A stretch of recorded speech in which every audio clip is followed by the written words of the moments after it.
Welcome to the Seahawkers podcast with your hosts, Adam Emmert. Nothing lights a fire underneath me like lava, though. And Brandon Schultz.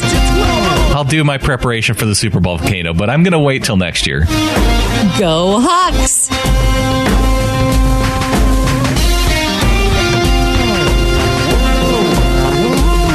On a quest to own the West, yippee-ki-yay, we make the ground shake. On game day, 12 man, yay, feeling it is vital. The Seahawks coming to take division titles. Welcome to episode 174 of the Seahawkers podcast, Rams Road Victory Edition. I'm Brandon Schultz of the Military Seahawkers, and joining me, my good buddy and Montana Seahawker, Adam Emmert. Suck it, Rams! Suck it! I'm so happy. I'm so happy. Well, I had that feeling of dread going into this game, Brandon. I know a lot of us did just with the history of this rivalry, but especially with the way the Hawks have played on the road, but came through with a gutty win. That felt so good. That felt so good. So good. I can't even... This is going to be a fun show because we have not been able to talk about a Rams road victory since, the first year of the podcast? Yeah, somewhere in there. Yeah, it's been a bit of a drought. You betcha. So it'll be good to talk about that. We have a lot of things to talk about, too. There was a blockbuster trade that Seahawks fans will be interested in. We're going to talk about why you don't pick games in April and look ahead to the remaining schedule for the Seahawks. That doesn't work, huh? It doesn't work because as we're seeing now, things have changed a little bit since many of us thought in April. I know. It's really weird. Who would have thunk? Earl Thomas, an incredible game this last week. I want to talk about Earl and who he gave credit to as part of the victory. And, of course, we're going to be talking about a Rams victory, a victory over the Los Angeles Rams, Adam. I was going to say, change your phraseology. You said we're going to talk about a Rams victory. That doesn't sound right. No. A victory over the Rams. Now we're talking. That's why I changed it. I caught myself as I was saying it. All right, man, because the other way sounded awful. This sounds way better. I'm real happy about it. Well, we've talked about lots of Rams victories in the past, and so we can talk about it in that regard that, no, this time the Seahawks, they go in to the Coliseum. They get the 16-10 win over the Rams, hold them off. They're going for a touchdown at the last second, right off the fingertips of their rookie wide receiver, Cooper Kupp. Mm-hmm. The guy who you have to say his first and last name drops the pass. They can't get it done on fourth down. Seattle comes away with the win. The great white hope for the LA Rams somehow couldn't make the play in the end. It was a tight game all the way through. But I think one of the things that was most exciting was to see the defense shut down this quote unquote high flying LA Rams offense. And, have Todd Gurley completely contained throughout the game, except for the first drive and a half, right about there for them. Mm-hmm. After that, Todd Gurley did precisely nothing, and that was fun to watch. And then to also take the Rams and let them know exactly where they are in this division and put them back in their rightful place, just so that they know, which is just not in first. Right. So you can just be back there where you belong, especially after they were flying so high after beating the Cowboys and all the media hype with all the points. To watch the defense come out and limit them to 10 points. And not only that, but 10 points that were scored off of turnovers was a pretty good performance by the defense. Not great, but it was a good performance. And I'll tell you why later. Well, it's a great performance in the sense of the number of turnovers they were able to cause. 4 turnovers in this game, able to get a turnover on special teams as well, able to, Greg the Leg, who is pretty automatic usually, misses a field goal. And then you close out the game. Well, you start the game with Earl Thomas judo chopping the ball out of Todd Gurley's hands, just like he did to Benny Cunningham a couple of years back. And so that keeps 7 points off the board. And then they're able to keep another 6 or 7 points off the board at the end of the game by stopping them. So in terms of the defense, we can nitpick it coming up. But overall, to limit this Rams team to 10 points and to come away with the win, this is a type of defense that if they can cause those kinds of turnovers during the game, that's a great performance to me. It was a very good performance. And here's the difference. This defensive team reminds me very much of the 2012 defensive team, not the 2013 defensive team. And there's one key difference. And this is something that we saw. It ended their season in 2012 was this very factor. This team stinks at 3rd and long as a defense, giving up way too many 3rd and longs. We talk a lot about how the defense get gas at the end of the game and that they struggle that way, and point to the offense and time of possession and all that.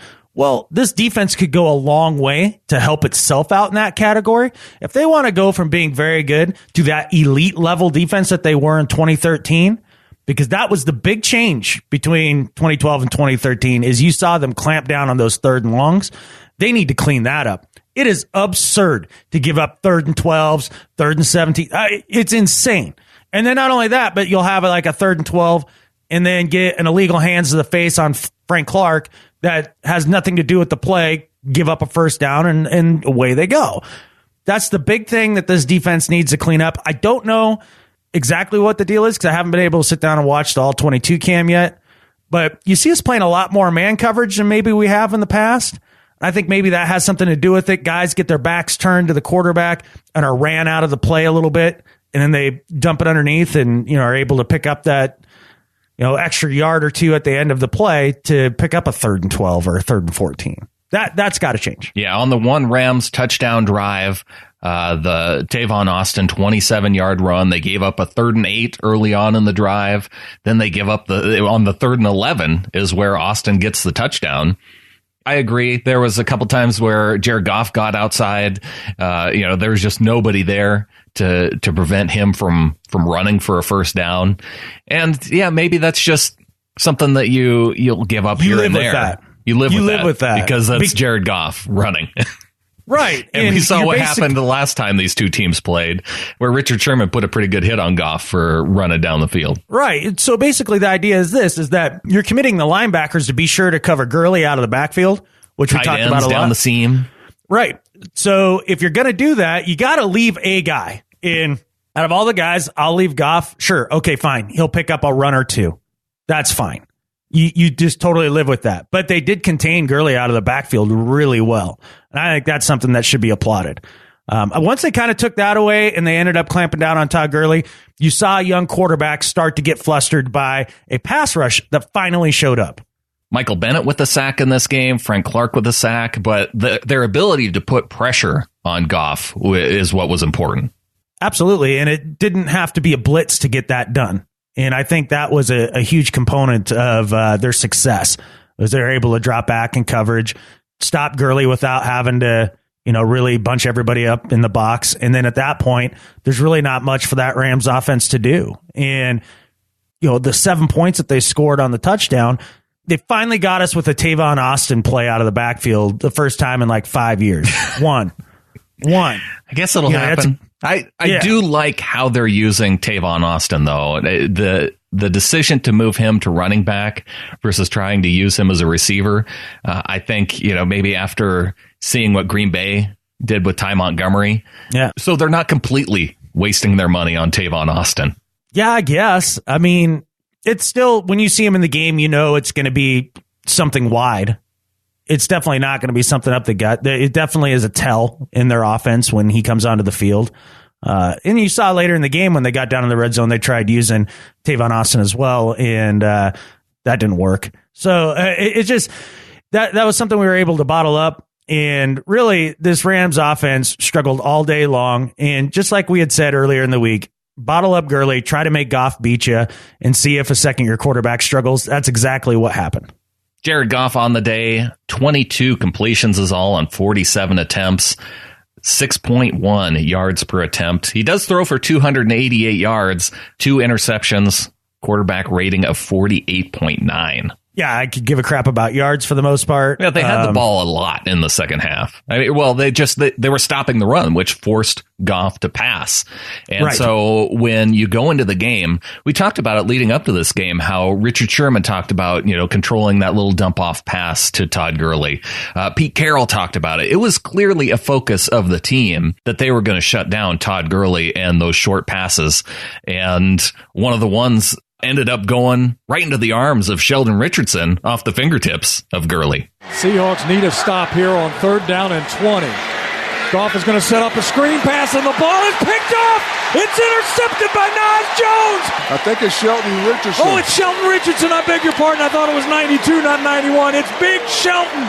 They look the same. They're both as big as a building, and they both have good hands, and the Seahawks stop another drive. Yeah, that was a huge play with the Rams driving. I think it was, 13-10 at that point? Yep. On a 3rd and 20. See, they did stop him on a 3rd down and long. Yeah, one. Okay. I mean, they did clamp down a little better in the second half and managed to close. The whole reason they won this game is the defense closed. What didn't close was the offense. It was a middling performance, I think, is about the best way that I can put it. But up against a Rams defense, isn't that about what you expect? No, that is not what I expected out of this game.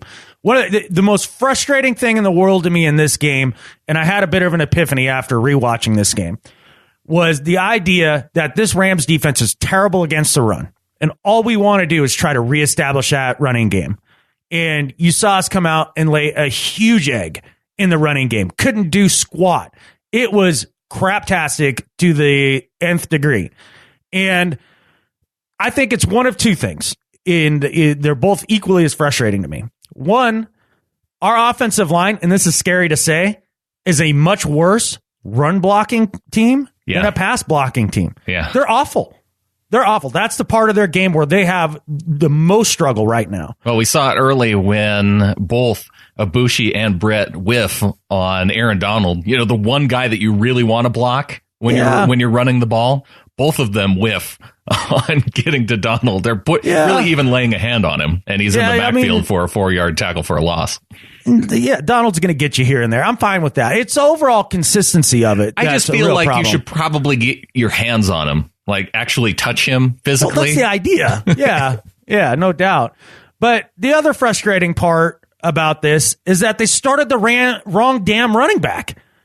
I do not understand this for the life of me in any way, shape, or form. The only thing that can explain the Seahawks decision making as to who they really gave the bulk of the load to early in the game to Eddie Lacy, the idea that they did that they gave the bulk of the carries to Eddie Lacy early and Thomas Rawls barely sniffed the ball until the end of the fourth quarter, that to me is mind blowing. I can't understand it for the life of me. You would think it would be the other way around, right? Punish them with Rawls to open it up for Lacy to be fresh in the fourth quarter, because that's when, what we saw against Indy, right? We saw the Indianapolis defense start to wear down a little bit. That allows the offense to open up some holes, and Eddie Lacy with fresh legs can make things happen.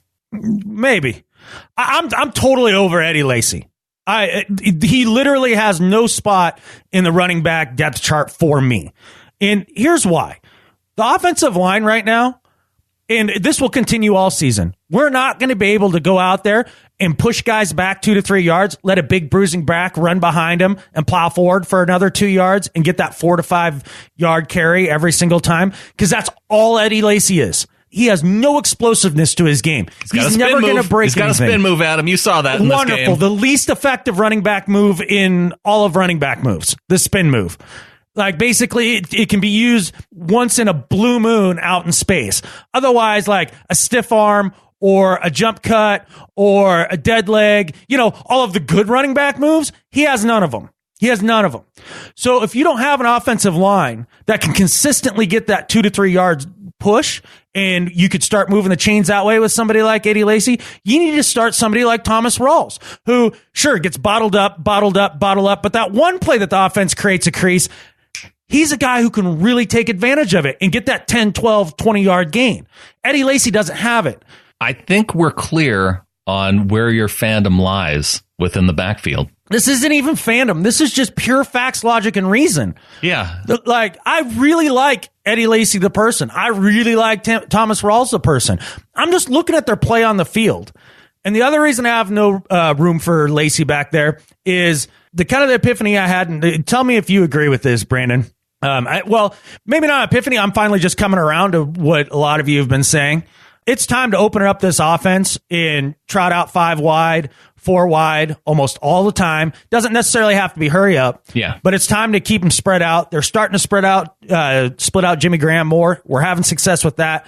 And I want to see going forward a lot more J.D. McKissic and C.J. Prosise. Maybe both of them on the field together. That could be some interesting mismatches there. That could I don't be. know if you agree with me. It's time to open it up and really just go with the pass game. It's the only thing we got. Well, I think we did see in this game, and this is a positive takeaway for me. I heard a lot of complaining about the play calling. I actually really liked the play calling, especially through the first 3 quarters in this game. I really liked the play call, the trick play call that resulted in the interception. I liked the call. I wish McAvoy would have thrown it a little sooner or thrown it away, but I really liked the call. And I really liked how they were finding ways to get McKissic open on 3rd down when they had 3rd and 4 and they were splitting the guys 5 wide. You saw them find little sneaky ways to get McKissic open for 3 or 4 yards to pick up the first down. And to me, that's the play calling actually stood out to me as being really good in this game. There were just execution issues throughout the game that allowed certain plays not to work. I 100% agree. The offensive line did okay, but they definitely gave up a fair amount of pressure on Russell Wilson. Yeah. And considering that front 4, I understand it. And so I think that speaks to exactly what you just said. There were some execution issues going down the line there that caused some of the plays to not be quite as effective. But you're 100% right on the game plan itself in the sense of the play calling. I'm like you. I love the trick play. I thought it was even after the interception, I was like, that was a great play call. But just like you said, he just needed to get it out of his hand a little bit early. He had to reset his feet, all that. But fine. Yeah, no, when you run a play like that, I expect McAvoy, no matter what, he's going to throw that pass because you get your one opportunity. And it was a great throw. It was just there a little bit late. Yeah, it was just late. Speaking of execution issues, Russell Wilson throws a horrendous pick in the red zone. Let me talk about that awful. Because not only was that a bad throw, but the explanation was even worse. I didn't hear Russell said he was trying to throw back shoulder on that play. Why would you throw back shoulder on a guy? He's not even running with a guy. Why would you throw back shoulder to a guy that's just wide open on the sideline? Maybe he thought that placed the ball further away from the defender that was screaming in. Like, I guess. I don't know. That was a poor decision. That's one of the worst you'll see Russell make right there. Yeah, but I liked how he owned it, though. He said, I made a crappy play there. But he made a crappy play there, but he made up for it by running down the field and preventing a touchdown. Yeah, give him a lot of credit there. I was angry after the interception, but I remember my first thought after that play was, wow, that was a great tackle. and to get around Quinn without getting just hammered and pancaked by Quinn, that was impressive too. It really was. You mentioned the idea that they were getting J.D. McKissic involved on 3rd downs with a lot of little creative rub routes and things like that. And that's why I mentioned maybe getting McKissic and Prosise out there at the same time. I think that could be very confusing for defenses, and they could start utilizing some of these concepts because the only thing that stopped that was terrible offensive pass interference calls. Yeah. That one on Tanner McAvoy was a joke show. That was an absolute joke show.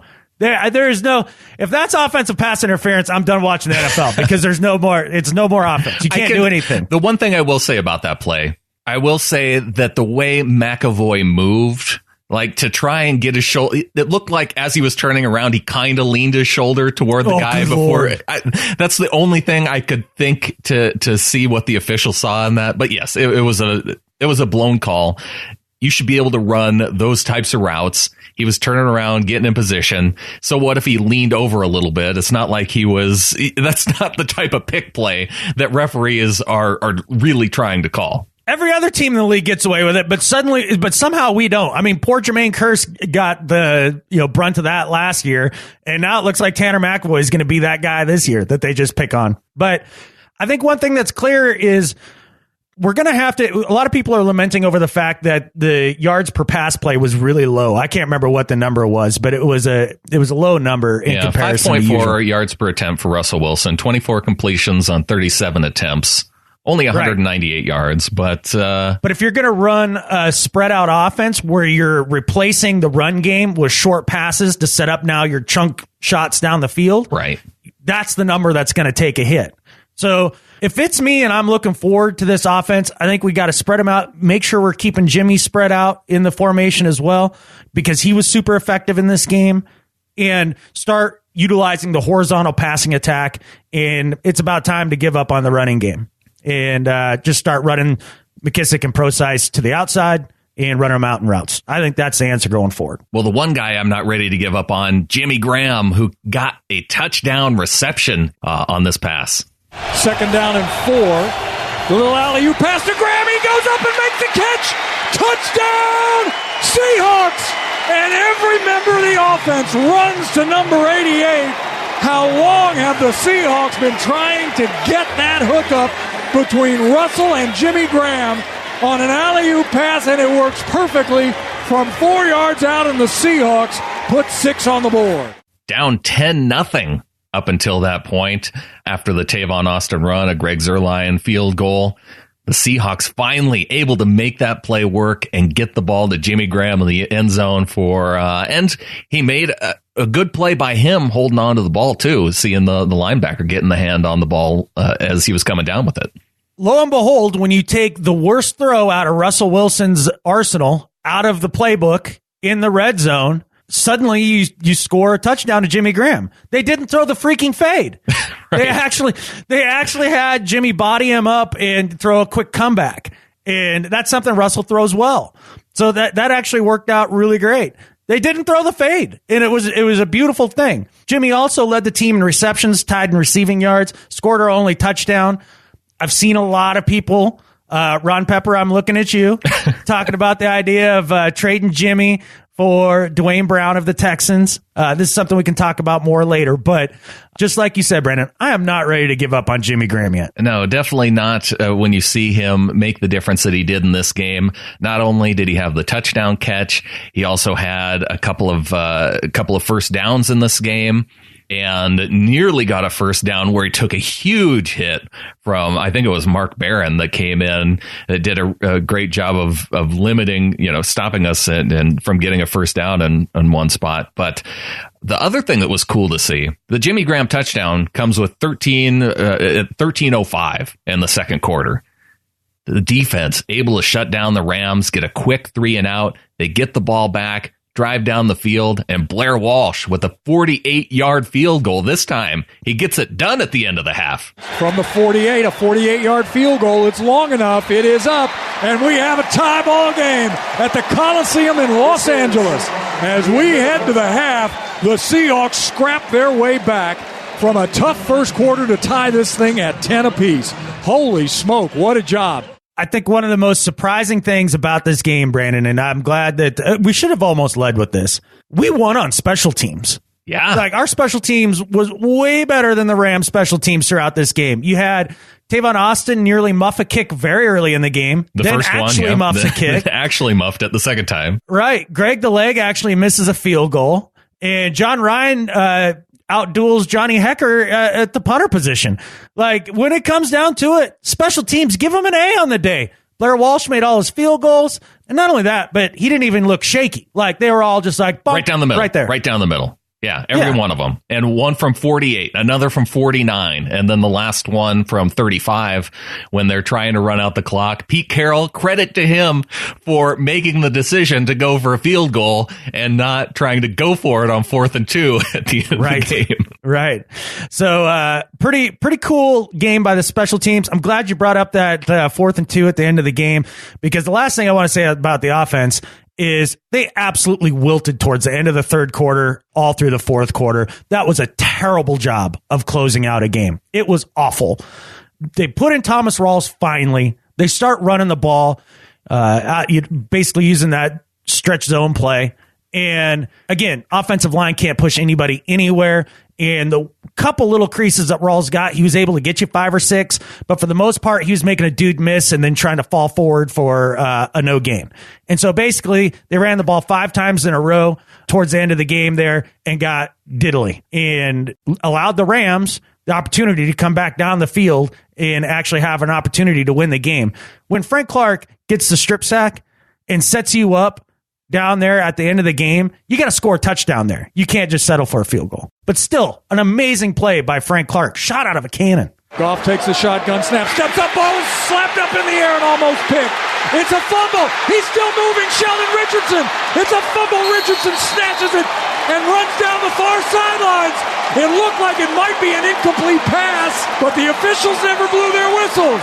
Sheldon Richardson with his second straight big play, an interception, and now a fumble recovery. And when he picks it up, he can pick him up and lay him down as he heads to the far sidelines. The Seahawks have the ball back with 2:46 to play. And that was right after the Rams had gotten to midfield, a 29-yard pass to their tight end Higbee, who had almost 100 yards on 4 catches on the day. And then Frank Clark able to make a play on Andrew Whitworth, who had not been giving up pressure to the quarterback all season. Frank Clark gets in there, gets the sack, causes the fumble. And man, I was rooting hard for Richardson to score on that play, but he was able to. Whitworth was the one able to bring him down at the end. Yeah, he got there at the end. But hey, man, he's the big man running around out there. I didn't expect him to score. That's for darn sure.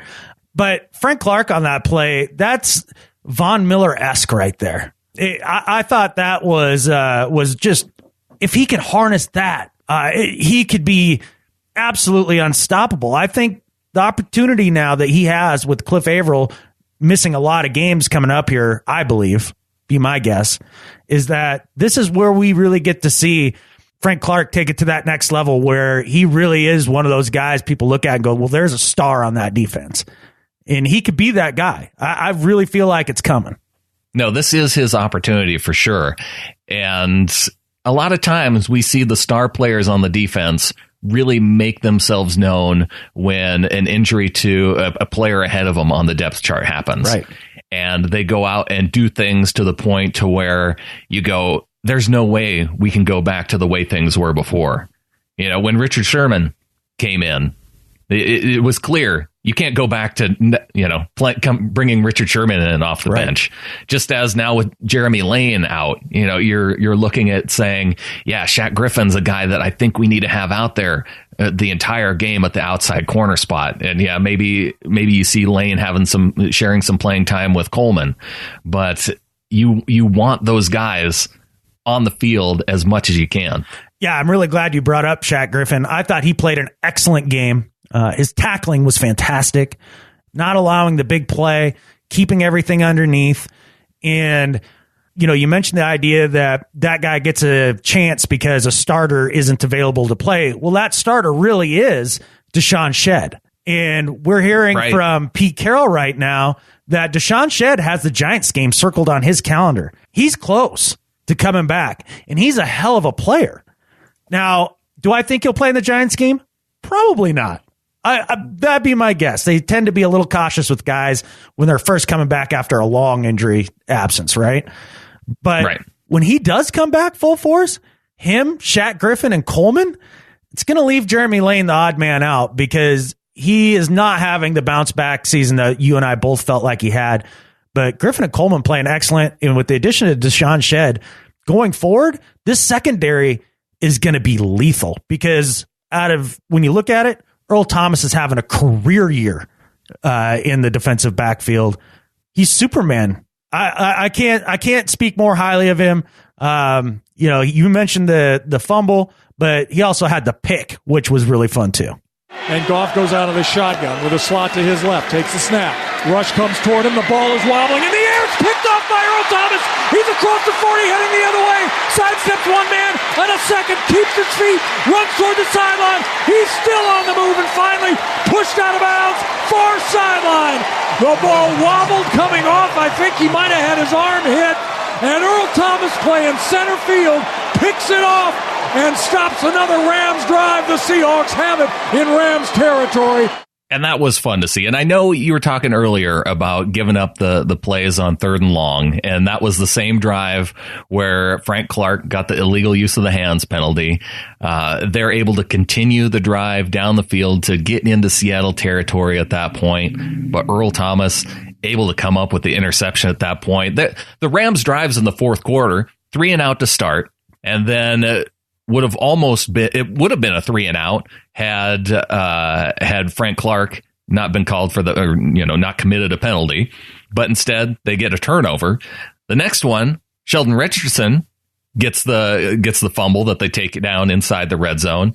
And then the final drive was the one where they're able to keep him out of the end zone. Yeah, they really bowed up there in the fourth quarter. If it wasn't for them closing out this game, this could have easily been a loss because, like I said, the offense refused to close this game out. So the defense took it upon their shoulders and really got it done. But we did see some of those similar things, like you mentioned, the 2012 defense. The Rams get the ball with just a minute left on the clock. What do? A 35-yard strike to Higbee, the tight end again. They were beating him with that play all day long. And then 2 plays later, a 20-yard pass to Robert Woods. That gets them to their 20-yard line after 2 big plays, and they get 4 shots at the end zone. 3 shots from the end zone because the first time Goff had to spike the ball because they were out of timeouts. But it gives them 3 shots at the end zone from their own 20-yard line. Yeah, that kind of stuff just frustrates me to no end. Like that's when I yell the most at the TV is in those situations where it's just, they don't have much time. They've got the length of the field to go and you're giving up and you go, I don't know if they're in prevent or not. I mean, I didn't pay close enough attention. I honestly didn't rewatch the last drive before I got on the podcast here, but NFL teams seem to do this all the time. Like they're so concerned about giving it up over the top that they just let him go all the way down the frickin' field in 2-3 plays, just like you said. That's just as bad as giving one up over the top. Yeah. Well, the Cowboys did it to Aaron Rodgers. That's what allowed the Packers to come back at the end of that game, too. Yeah. The good thing is Jared Goff is not Aaron Rodgers yet. Right. So I don't know about you, Brandon, if you agree, but I think with Deshaun Shedd coming back here shortly, I think this is the area that they could clean up really well with him coming back to the team and probably, I'm going to guess, takes his job back as a starter and then moving Shaq Griffin inside and then having Coleman as your fourth guy there. I think that's a pretty powerful lineup at that point. And I think that could contain some of this 3rd and long nonsense. Definitely looking forward to getting Deshaun Shedd back on the field.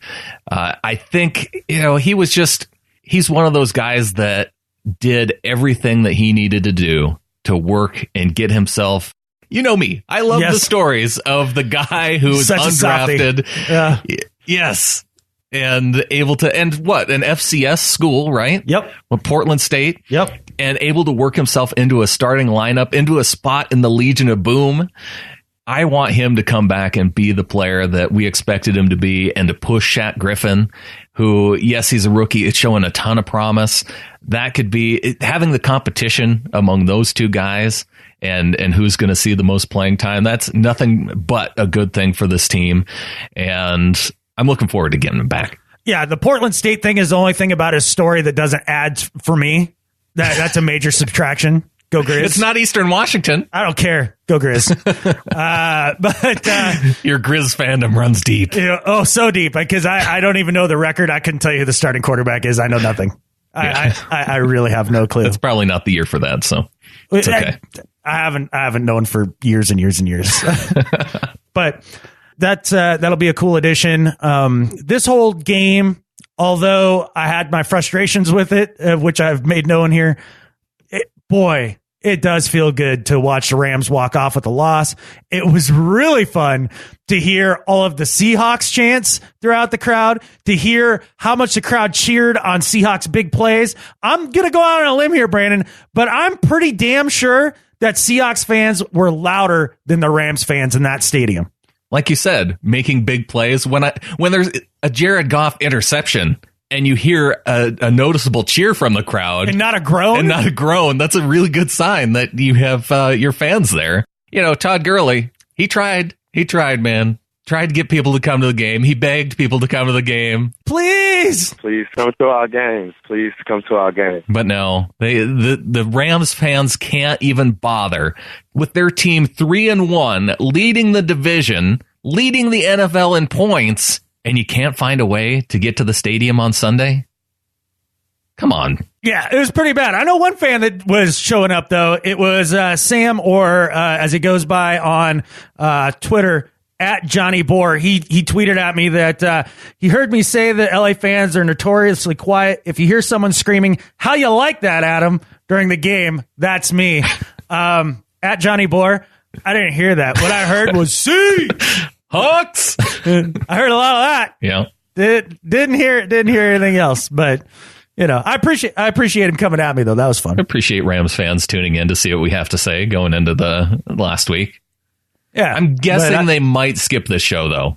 Like, they may want to hear what we have to say going into the game. Is it because I started it with "Suck it, Rams"?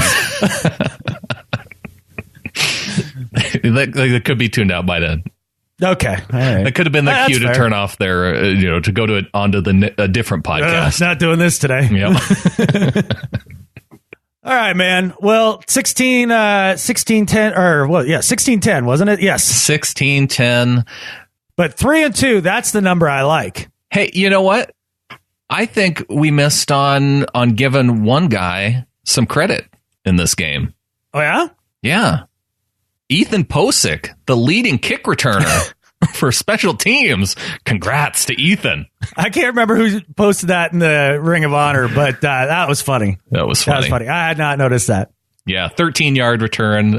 Tyler Lockett had 10 punt return yards, no kick return yards. But Ethan, he got the ball. Rumbled a little bit. He could be our starting left tackle against the Giants.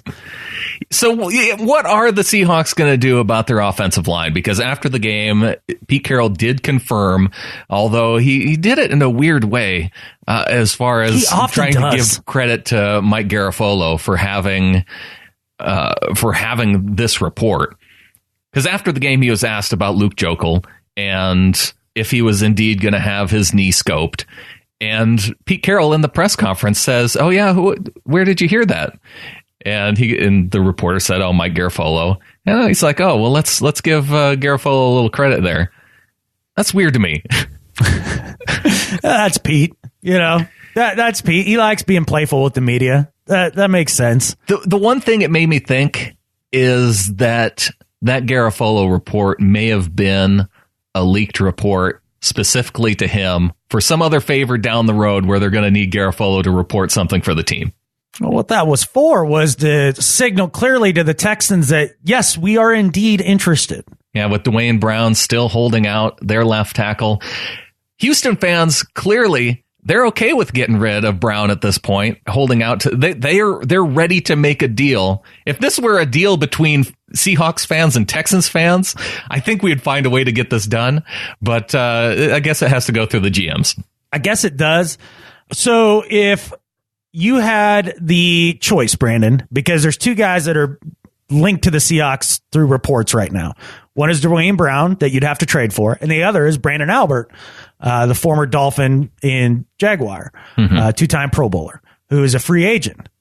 So if you had your druthers, would you rather have to give up a draft pick or a piece and have to rearrange your cap to a significant degree, whether that's restructuring guys or including somebody in a trade with a large salary like Jeremy Lane, something like that? Would you rather do that, or would you rather bring in the free agent that you can probably pick up for pennies on the dollar? Which way would you rather go? Albert makes the most sense in terms of the less. It's the easier option to go with Albert.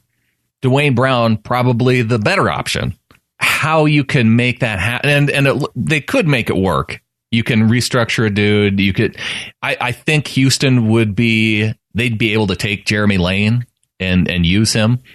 So that part of it makes sense. I think you could include Lane, which would give you a little bit of free space under the cap, and which doesn't quite get you there, but it doesn't quite get you there, but it gets you close enough to where, even with Earl Thomas being relatively close to the end of his contract, where you could restructure it, make it, signing bonus and kind of push it off to next year. It would free it up to do something like that. With Albert, though, you don't have to do any of that. You don't know if you're really going to need a guy long term. Really, it depends on what you think of Odiombo long term at the left tackle position. And they seem to like him. So if it's just a short-term thing, then Albert probably makes the most sense, but he did leave Seattle without a deal. Which is so frustrating. It's so frustrating. Well, it's frustrating if that was their guy, but if they're doing it to drive the price down, to drive Houston's price down on Brown, then it served its purpose. Then we're just waiting. Well, I think the way that I looked at it a little bit was the idea of Albert is just like you said, a stopgap guy that you come in and he could play serviceably for the remainder of this year. The real question becomes, do you get 2 to 3 good years out of Dwayne Brown? Is that still there? I mean, he is an older player. I think if the Seahawks truly believe that you get 2 to 3 good quality years out of Dwayne Brown, I think that's a guy you pull off a trade for, because you only have 2 to 3 more years tops of this peak defense. So are you going to take advantage of it or not?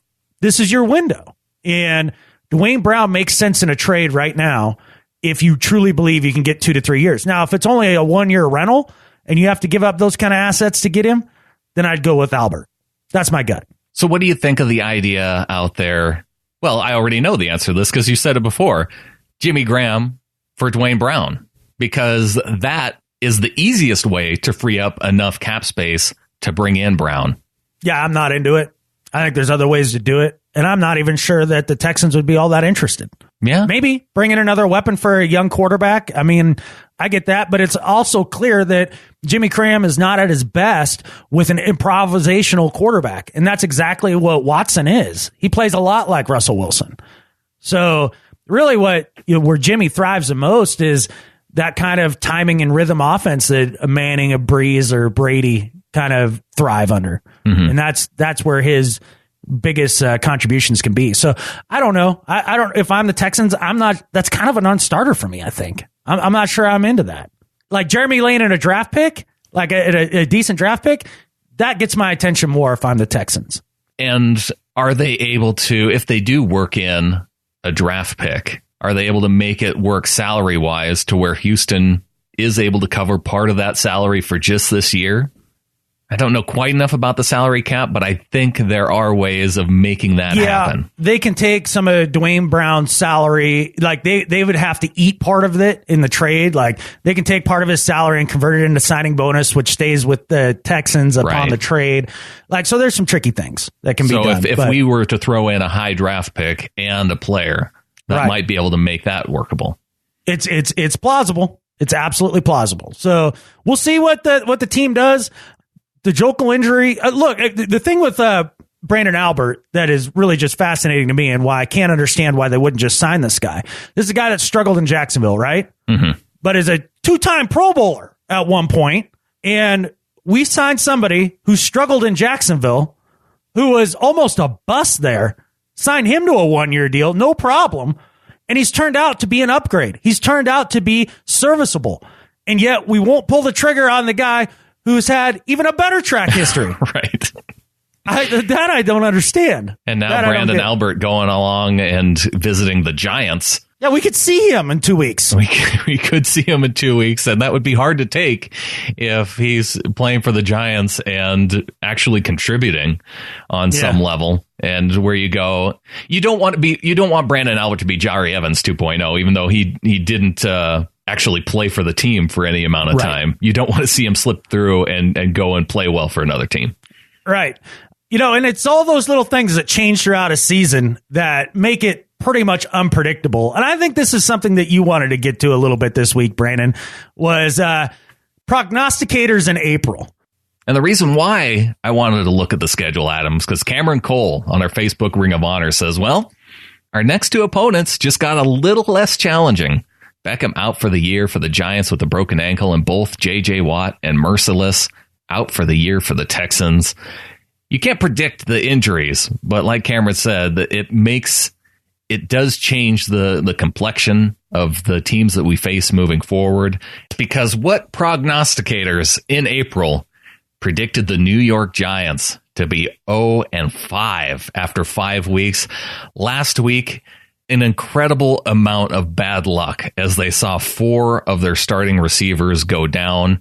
And we know that Odell Beckham's going to be out for injury for the rest of the season. Brandon Marshall's out to injury for the rest of the season. Man, that is not something I expected from the Giants. I expected them to be in contention for the NFC East this year. Instead, they're at the bottom. Yeah, I thought they'd be in the mix. I mean, we make fun of April Prognosticator right now, right? But I mean, we all do it to a degree. I mean, I was the one on here going through the Cardinals schedule and talking about how craptastic they were going to be this year. Oh wait, that turned out to be right. No, but I also did that with the Falcons, and they've been playing okay. At least their record could easily be what I predicted it to be. They've been damn lucky. But last year they've finished some close games. Yeah, last year the football gods hated the Minnesota Vikings. This year the football gods hate the New York Giants. It is clear, and man, we get them after the bye. One thing that's good for us though, Adam, I'm going to Seahawkerspodcast.com/tickets. Yeah. And ticket prices for this game, you may be shocked to hear, dropping quite a bit. So Can we get some really killer seats, like up close? Can we afford that? I think we're getting to the point to where we can now. Yeah. Before we were just looking at potentially getting somewhere in the stadium, right? For the price that we were looking at. Now we could probably be lower bowl. I would really enjoy that. Okay. That'd be fun for me. I have sat in the end zone once, I guess, but with Tracy, right? Yeah, but I've never sat somewhere around the 50 in the lower bowl. I mean, that to me, that's ideal, right? Like that's kind of where you want to be. Those are the ideal spots right now. I think for those spots on the low end, you're looking at $300, but those are probably $500 seats. Yeah, those could be $150 seats at the end of the bye week. Well, with the Giants now going on the road to play the Broncos this week, they're going to be 0-6, dude. That's a loss. That's funny. Well, Giants have they've been bitten by the injury bug. Their offensive line, I think, is probably worse than ours. Our offensive line isn't the worst in the league anymore. It's not the worst. It's not. And I was thinking they were top 25. I think Pro Football Focus has us at 27. That feels right. I'll take it. That feels right. Not the worst. Yeah. No, there's a couple out there that are bigger dumpster fires right now. And the Giants have been one of them. They're bringing in Brandon Albert. And I don't know why you would make a move necessarily at this point. If you're the Giants, it's like the Cardinals making a move. I don't know if that helps you at all at this point, but let's look at the Seahawks schedule the rest of the way, because now 3-2. Okay. This game against the Giants at the beginning of the year looked like a much different game. Going on the road, playing up against a defense you were expecting to be tough. Yep. You got Odell Beckham and Richard Sherman, and now we're going to miss out on that matchup, which is a bummer. And then the week after the Giants game, you have the Houston Texans coming into Seattle.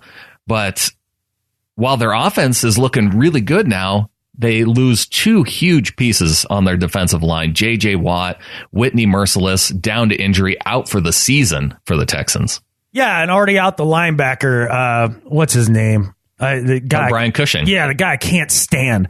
Already out. He's gone because he's been roided up. Doesn't surprise me. Allegedly, he got suspended. That guy's not impressed with that dude's character. That makes that appear to be a very different game. No doubt about it. Knowing that you've got two of their bigger pass rushers out of the game, that really helps a struggling offensive line. Clowney's still there though, and that secondary is still pretty decent. Yeah. So there's still pieces there, but yeah, the injuries are a huge part of the season, and it is starting to change the complexion of this season. And it also matters when you get a team. Like, let's say Watt and Merciless, those injuries weren't quite as serious, but you still caught them without them in the game, but they came back 5 weeks later and then were playing other teams. Those other teams that saw them 5 weeks later, they didn't get that benefit. That happens a lot through the schedules when you get the benefit of playing a team when they just happen to be banged up or missing the key guy here or things along that line. That's like why the Rams getting the Indianapolis Colts with Scott Tolzien. first week of the season rather than getting the Indianapolis Colts with Andrew Luck late in the season. Yeah, or even Brissett. Yeah. So it does make a difference when you play a team. Looking at other games on the schedule, though, I think Washington coming into to Seattle. They've shown that they can come across the country and win a game. They did that against the Rams. The Cardinals, without David Johnson, we still have them on the schedule twice. I think we want to talk a little bit about that trade that they made this week, getting Adrian Peterson. Yeah, we'll address that here in a bit. The Atlanta Falcons, like you mentioned, that's going to be a big Monday night game. But again, that's a game the Seahawks are going to get it in prime time. The Eagles, their home schedule is looking maybe a little bit more difficult than it did initially with the way Atlanta's playing, with the way Philly's playing. And you still have division games against the Rams and Cardinals. All right, so you say the way Philly's playing, the way Atlanta's playing. Look, Atlanta is so fortunate to have the record that they have. It could easily be flip-flopped. That team, the offense does not look the same, and the defense isn't having quite as good of a year. There's no doubt about it. They could easily have that record flip-flopped. Now, the Eagles, on the other hand, that's a team that has gone out and performed very well. And out of all those teams you just mentioned, the Eagles are the one that scare me the most in that mix. But the Seahawks do have 6 home games still left on their schedule. Yeah, that's a happy thing. I like the fact that we're able to get at least one road victory through the first 3 games and go into the second half of the season after the bye week with a winning record and still having 6 games at home. Right. One of the road games that looks a lot different, Jacksonville Jaguars. Yeah, that'll be interesting. The way they're playing on defense could give them some trouble. If the Seahawks come out with the offense that they had against the Rams defense and they play that way in Jacksonville, it could be another tight game that could go either way. I think the benefit there is that the Rams are built front to back, right? So the defensive line is really the part of their defense that gives people fits, and that's going to give us the most fits. That's the worst matchup that you could have. Whereas in Jacksonville, It's more the secondary that is making that team go as opposed to the front 4. But no, I'm not looking forward to seeing Calais Campbell again. I've had enough of him over my lifetime. No doubt. He's still playing. Why do we still have to play him? Yeah. I thought he left. Go away, Calais. Well, he's not with the Cardinals. That is the one team in the division that the Seahawks have yet to play. We play them on the road on a Thursday night where the home teams are generally favored. But that team, man, they're looking old. They are, man. So stay tuned to late in the show. Spoiler alert. This may be right towards the end of the show. Discussion about Arizona Cardinals.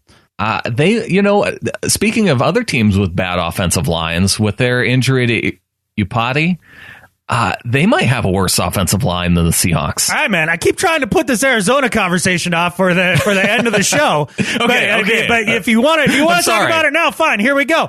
Because I'll just come up with a different Better at Life. I was going to do a Better at Life and Skip Bayless for the Arizona Cardinals, because they went out and traded for the corpse of Adrian Peterson in a desperation move that reeks of desperation. It's such a terrible move for them, and everybody's pinning their hopes that this is going to be the thing that turns them around. But you're right, man. Their offensive line is worse than the Seahawks by a lot. Carson Palmer's getting smoked back there, and they go out and they're like, well, okay, maybe if we bring in AP, that's going to take the pressure off Carson Palmer, and he's not going to take the beating that he's been taking. That ain't going to happen.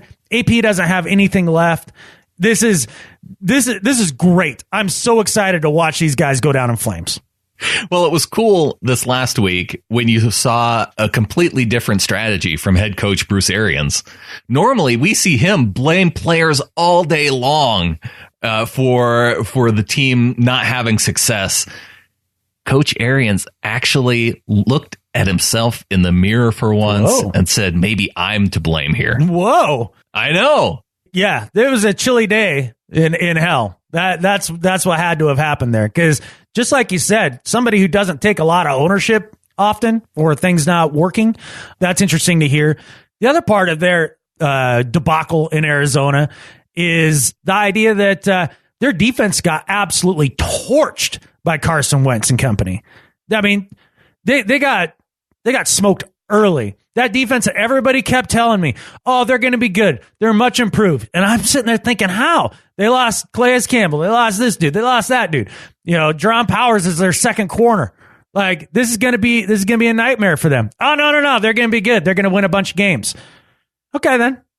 Now, in their defense, the difference between the Giants maybe doing something to upgrade their roster and the Cardinals trying to do something to upgrade their roster is technically the Cardinals are only one game out of first in their division.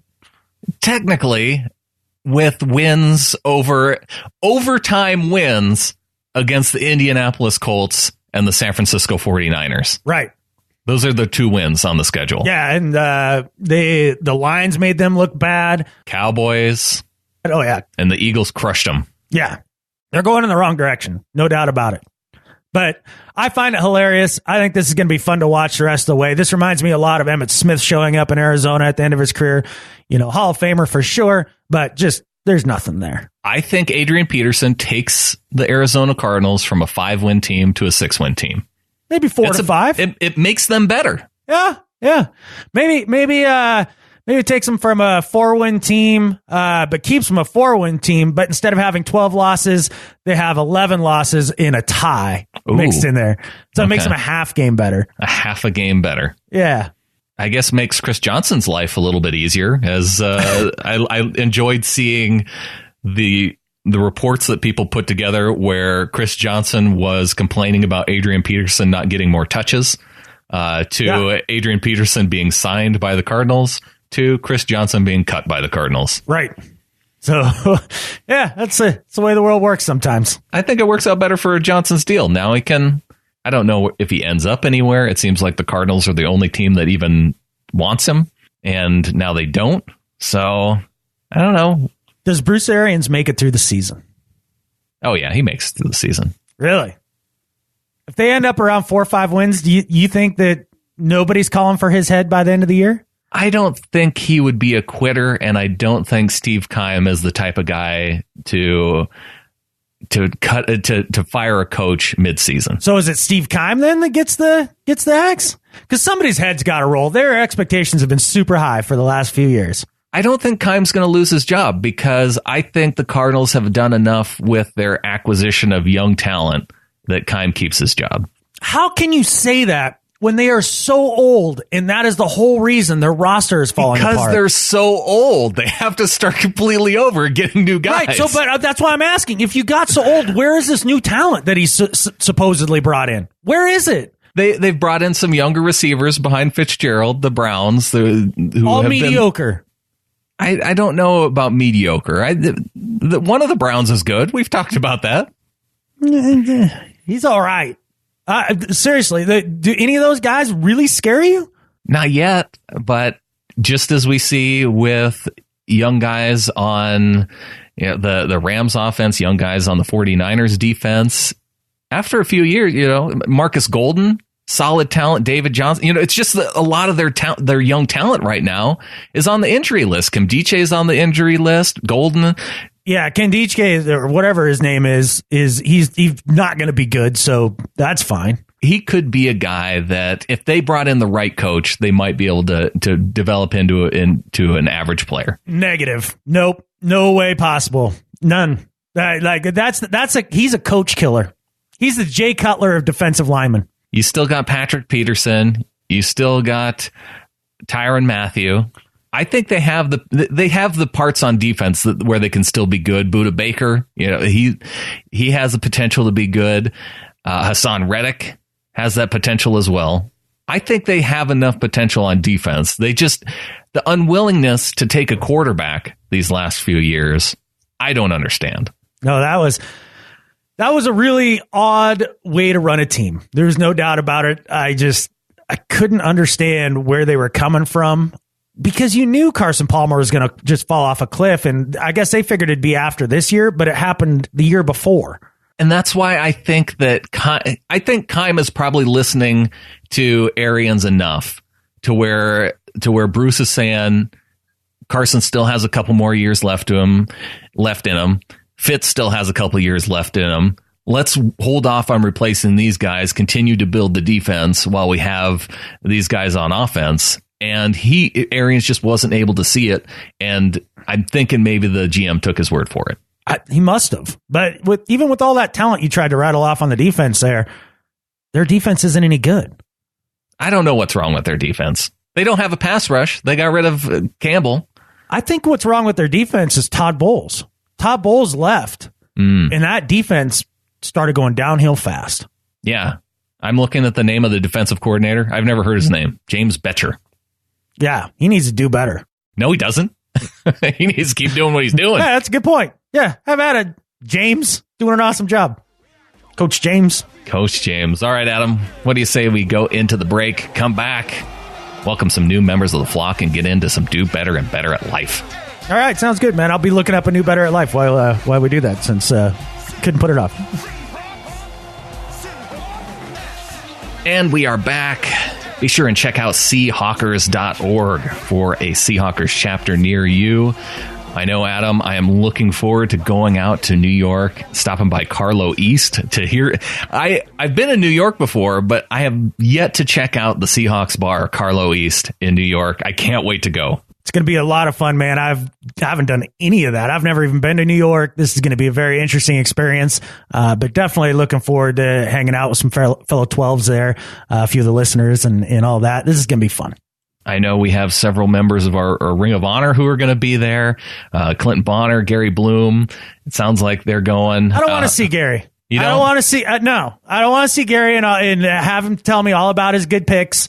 He's good again this year somehow. Do you think he's going to wear that Steve Largent autographed jersey to the game? Oh yeah. Without just question. to rub it in. I'm sure he'll point it out. Yeah. I'm kidding. I want to see Gary. And his buddy John, who's also in our Ring of Honor. So yes, it'll be cool to see so many. And we have some new members of the flock this week as well. So welcome to the flock to Craig Kreider, in with an interesting pledge, $12.29. And I have to think the 29 representative of the big game by Earl Thomas this week. Oh, it has to be. Well, welcome, Craig. Appreciate having you as one of our little flockers. And that's awesome, man. Thank you. And I like the amount. I like the symbolicness of it. I like the idea of going with 12 and then the number of your favorite player, or just the number of a player who just did really well. I love the idea of going with the player number and then 12. So, that could be like 54-12, say if you're into Bobby Wagner. Sure. I mean, if you're a Nas Jones fan, that'd be fantastic. 92 and 12 cents. That'd be great, too. I don't know why we don't have 92.12 as a donation amount, like specific donation amount, because I would have to think there would be that many people just so excited to donate 90. Yeah. Yeah, why wouldn't you? Cortez Kennedy, 93.12. Yeah. No, true fact. Yeah, so there's some things that can be done there. I'm just saying. But I appreciate Craig. No doubt about it, man. Appreciate Craig. And a welcome to the flock to Levi Siebens, in for bonus shows and stickers. I just got stickers mailed out for everybody who came into the flock in September as well. So if you joined in September, be sure and check your mail. Probably getting stickers this week. Awesome, man. And it sounds like we may have a new idea for folks who are donating $5 a month. Yes, Young Choi has developed a Seahawkers podcast patch. It's like a football-shaped patch on a little platform. Right. And it says, "I'm a little flocker."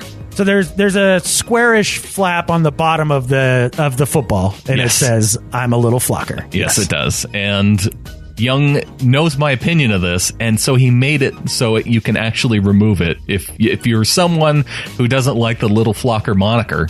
But yes, everybody who's in at the $5 level and above will be getting a Seahawkers podcast patch once they get in from and Young donating those patches as well. So very cool of him to do that. It is a cool design, and I know I poo-pooed patches earlier. It's not my thing. I like putting patches on my jersey. I like how it's like NASCAR. This is what I'm saying. It's not personally my thing, but I don't want to rain on everybody else's parade on this. There's a lot of people that would get a lot of joy out of that, and I think it's really cool. And I appreciate the effort that Young put in, no doubt. Well, that's a very different attitude. Usually, if you have an opinion on something, you want to make sure everybody else knows that you disagree with them. And in this, you're supportive of them. So I'm glad. I think you've grown as a person. I'm trying to get a little less cranky. I'm doing my best. But it's tough out there. A lot of dumb people. It is 49ers tough. fans, for example, got to deal with them. These are the things that make me cranky. Well, not making you cranky is the fact that we got another positive review in the iTunes store this week. Oh, really? Oh, very cool. I did not notice this. Yeah, another positive review in iTunes as this one comes in from, I'm going to say, I don't know how. YNG, just do your best, man. Throw it out there. I think you got this. YNG DMD 12. It's just a bunch of letters. Oh, okay. I'm going to go young and maybe doomed. Young doomed 12. Ooh, I don't perfect. know why you'd be doomed, though. DM'd. Maybe. Oh, there you go. Who knows? All right, but they wrote something. Excellent, entertaining podcast, even if you aren't a Seahawks fan. Adam and Brandon bring a fun, insightful, and entertaining sit-around-the-fire pit conversation relating to all things Seahawks. I've been listening and looking forward to this podcast since their very first episode. Whoa. I recommend to all my 12 friends that devour podcasts as I do. Adam's humor and Brandon's wit brings a laugh every so often. Feels like friends hanging out, as any great podcast should be. Awesome, man. You know what I really like about that review? My favorite times in the world is literally sitting around the campfire with a couple of your dudes. Yeah. I love football and all that. I love going to the games and all that. But if you had me choose, sit around a campfire with your buddies drinking beer or go to the game, I'm sitting around the campfire every time. That to me, and so to have him compare, like, the conversation is like, hanging out and doing that means a lot, man. I mean, I'm glad it only took him 3 episodes to finally write a review, but I'm glad he got around to it. Thanks, man. Or lady, I don't know. That could be a female. Yeah, I wonder who but this is. I respect female football fans, unlike John Moffat. Jenny Ghost with her takedown article of Johnny Muppet. Yes. She found out her autocorrect turns Moffat into Muppet, which yes. May be appropriate after his comments this last week. I know I would put him as my do better. You would put him as your do better, especially after Cam Newton. When a dude doubles down on going, maybe Cam had some good things to say. Man. Yeah. John Moffat, not good, but Jenny Ghost, she took him down this week. All the credit to her. Go to SeahawkersPodcast.com, click on the blog tab, and if you want to... Should we read John Moffat's comments here, or should we just let people go there and read the full paragraph? Just go and read the full paragraph, and you can hear a guy whose knucklehead factor has gotten out of control. Oh, my gosh. That's a pretty dumb statement he put out. Yeah, and hey, I'm just going to post this on Facebook for everybody to read. Yeah, exactly.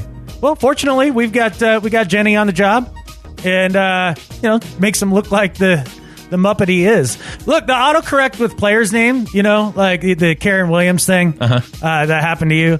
I don't know if you noticed, but in the podcast Ring of Honor page, I had a Sherman Sharon moment. Yes, where it switched from Sherman to Sharon. That was tough. And now the Moffat to Muppet. Look, the struggle's super real. Somebody at Apple or Android, whoever does the autocorrect, they need to insert all the active rosters of NFL teams as actual words that are used, because they're screwing this up. Don't be autocorrecting me when I type it correctly.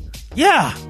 I mean, every time I try to text the last name Favre, it's a 3 delete situation as you try to work around the autocorrect. It's tough. We should have a page on our website who just has autocorrect names for Seahawks players.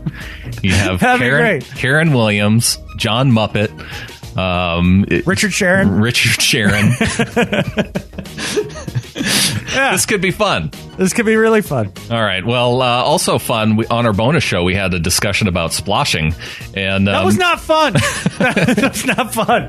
It's fun because it prompted this email from Mike Mason, member of our flock. It says, "Hey guys, I'm new to the flock and relatively new to the NFL. I live in England where soccer rules.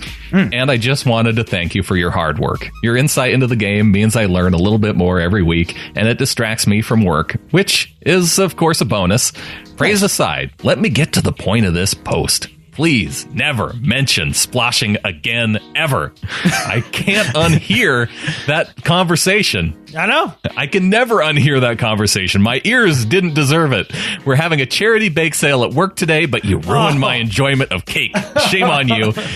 Keep up the good, non-bleeping related work. Go Hawks. So, Mike, I totally 100% agree with you, man. Yeah, that was tough. And to ruin a bake sale for a man who was looking forward to it at work, that's tough, Brandon. You did that. That's a little do better on you. I do feel bad about that part of it. Okay. But it was worth setting up the joke, and that's why I did it. Well, as long as you enjoyed it, man. The show's also for you, I mean, you can, and it was in the bonus, but the bonus shows are super fun. So we'll talk about things that are maybe less controversial than splashing. But we'll go into a few things. Plus, we make our picks. Boy, my picks this last week, Brandon, abysmal. Oh, they weren't worse than mine, because do I need to point out again that whenever I pick the Rams, they lose? I took so much heat this last week from people emailing in going, you can't pick against the Seahawks. What kind of Seahawks fan are you? Hey, to all those people that shouted out to me saying that I can't do that, well, you're catfish welcome, because the Seahawks won. So, yes, I'm Batman. Brandon, you are indeed Batman. So basically, to understand that reference, get in the flock. Just $1 a month will get you the bonus shows. Brandon turns out to be the hero that we need, not necessarily the one that we deserve, and comes through, picks the Rams, and gets the win for the Seahawks. So thank you, Brandon, for being Batman. We appreciate that. But I don't know. There's got to be a few people that did well in the picks this week. I'm glad you recognize my... I'm not even to 500 points right now. Looking at the leaderboard, we have 3 people in at 700 points. Altris at 720. Seahawks Sean at 700. Cheater. And then we have PBRU Sirius at 680. Not a cheater, because that's a great name. Yeah. Caught with your Fans Down at 650. Maybe a cheater, but still a good name. And then Hawks Dozen, which I think is... That's Aaron Hood. Yeah, Aaron Hood. She heard the do better and changed it. And then Russell Lindley in at 640. So those are our top 8. Congrats to them. Russell Lindley is Ryan Lindley's brother. And so since he's related to a Cardinal, they're a cheater too. But we did have people come in at 150 points this last week. I don't know how it happened. I don't know how you picked enough games to get into the bonus this week, but we had...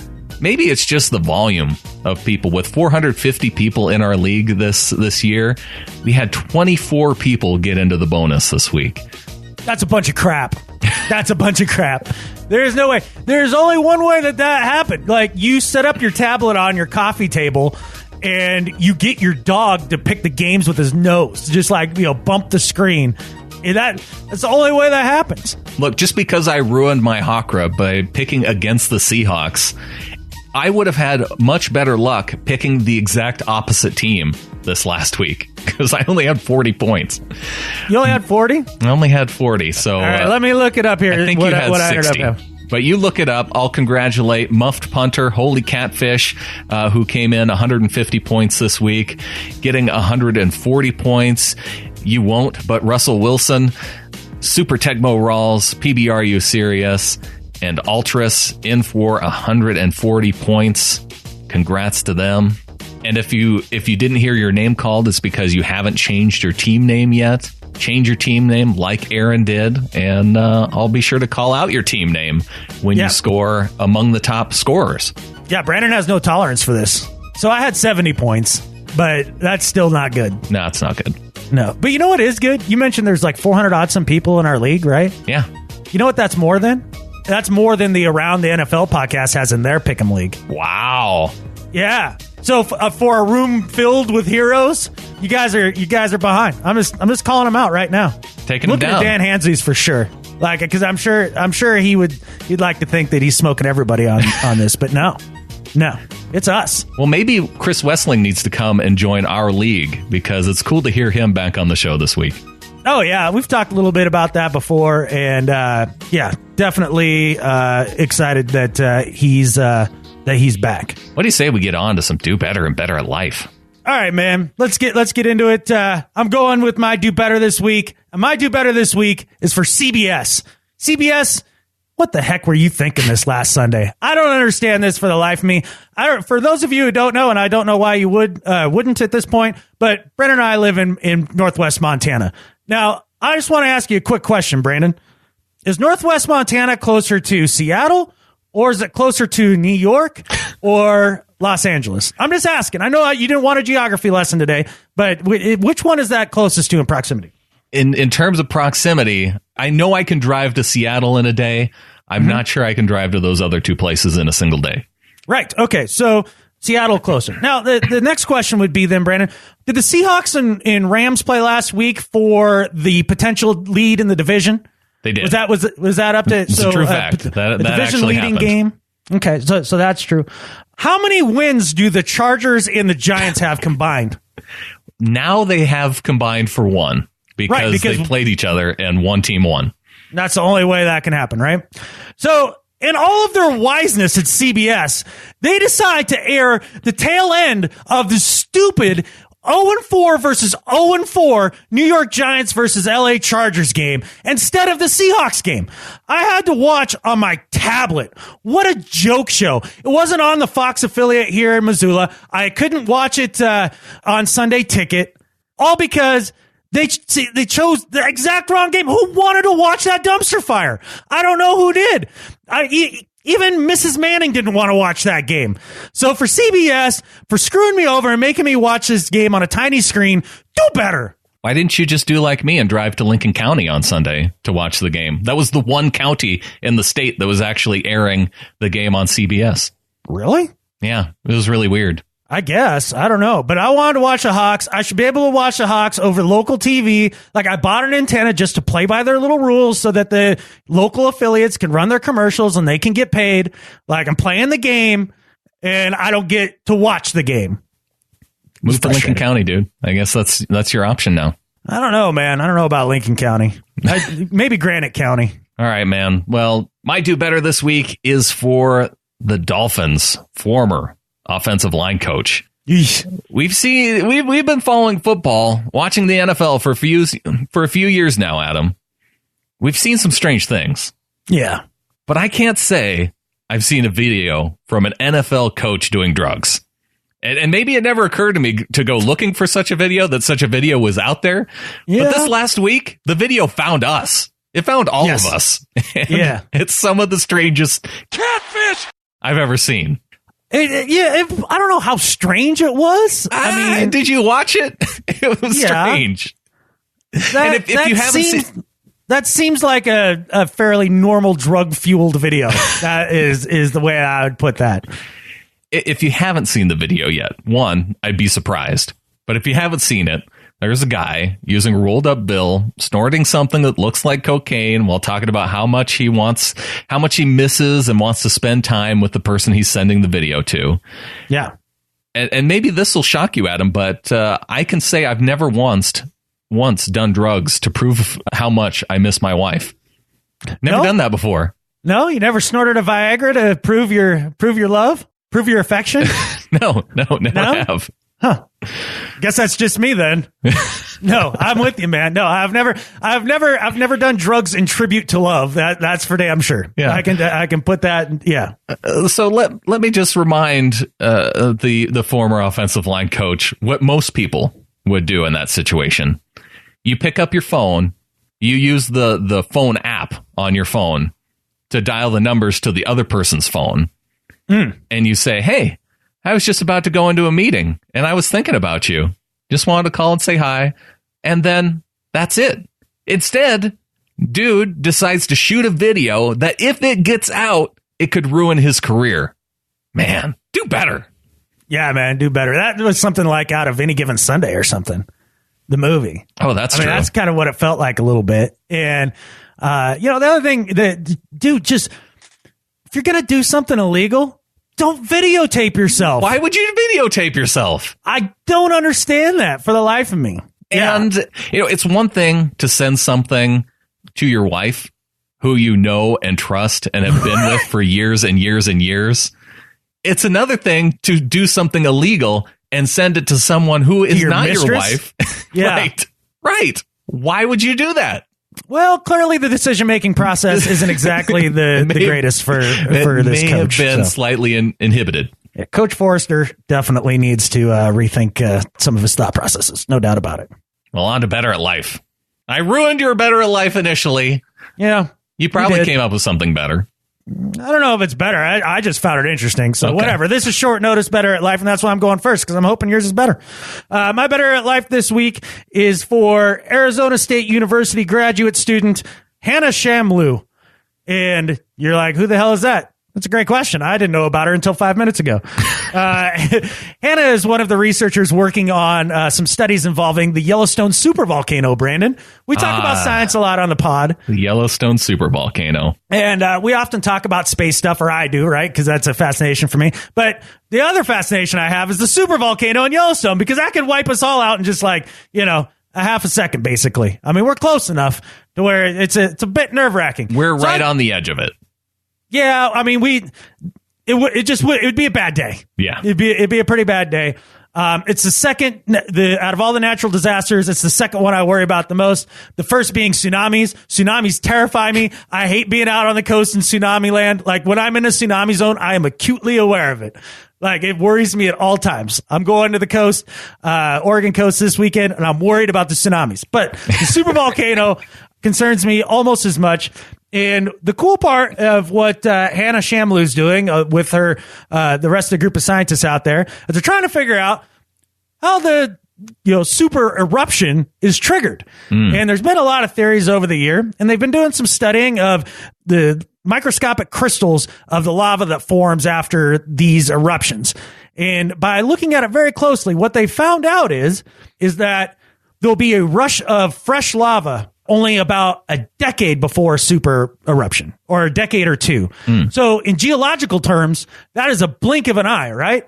Sure. That is super fast, where they had thought for a long time that it was a slow buildup of pressure over hundreds of thousands of years. So this is a marker. This is something that we can monitor to give us maybe a decade-long heads up to a supervolcano eruption in Yellowstone. And for that, I'm very appreciative. So Hannah Shamloo, you are better at life than Skip Bayless. That's almost too much time, though. Like, I'm a procrastinator. Like, if you know that a super eruption's coming and you have 10, 20 years to prepare for it, right? You're like, yeah, I'll do my preparation for the supervolcano, but I'm going to wait till next year. Like, and you just keep putting it off and putting it off, and it's like, and then it's the day finally comes. Nothing lights a fire underneath me like lava, though. So that's something that might get my reaction just right quick. I think I found the opening clip for the show for you. All right, there we go. Who you got this week, Brandon? My Better at Life this week, Earl freaking Thomas.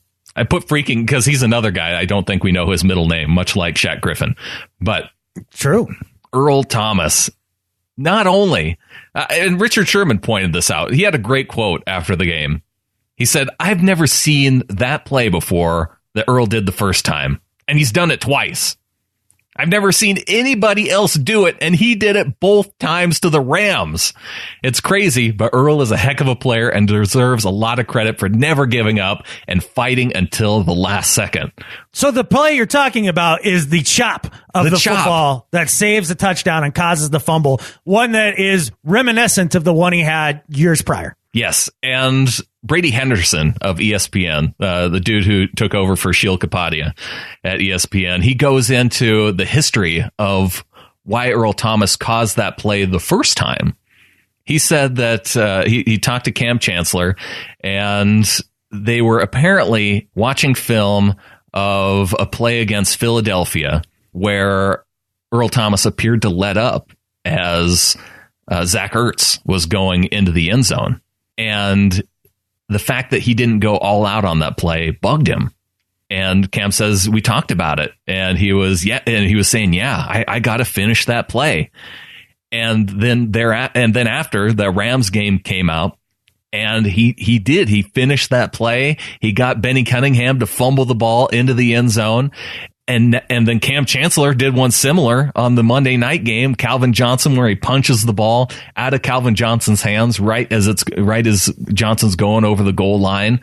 So these guys taking the mentality of never giving up on a play, able to make plays like this happen right at the goal line in all those cases, keeping points off the board for sure, but Chancellor's play won them that game against the Lions.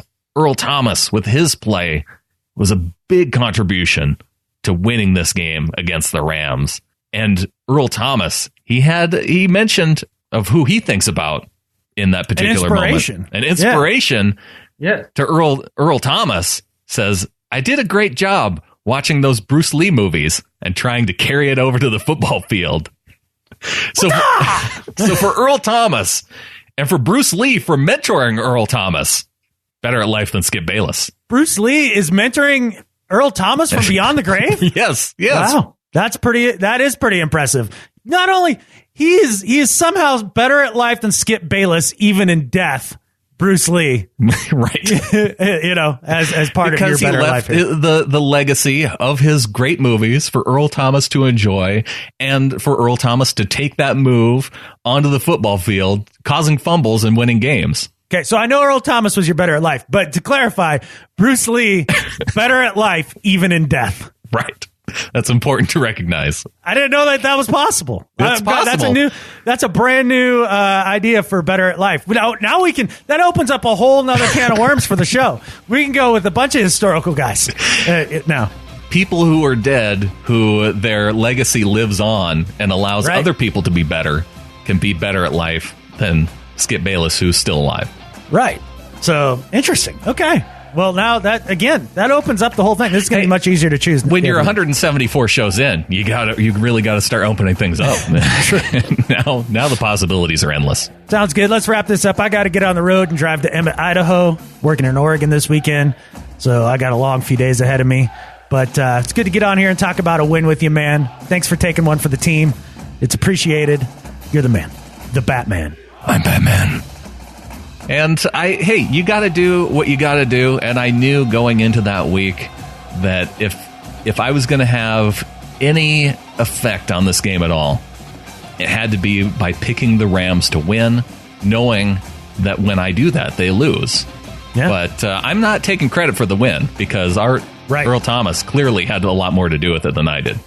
I think that is absolutely correct. And I think with that, there's only one thing left to say.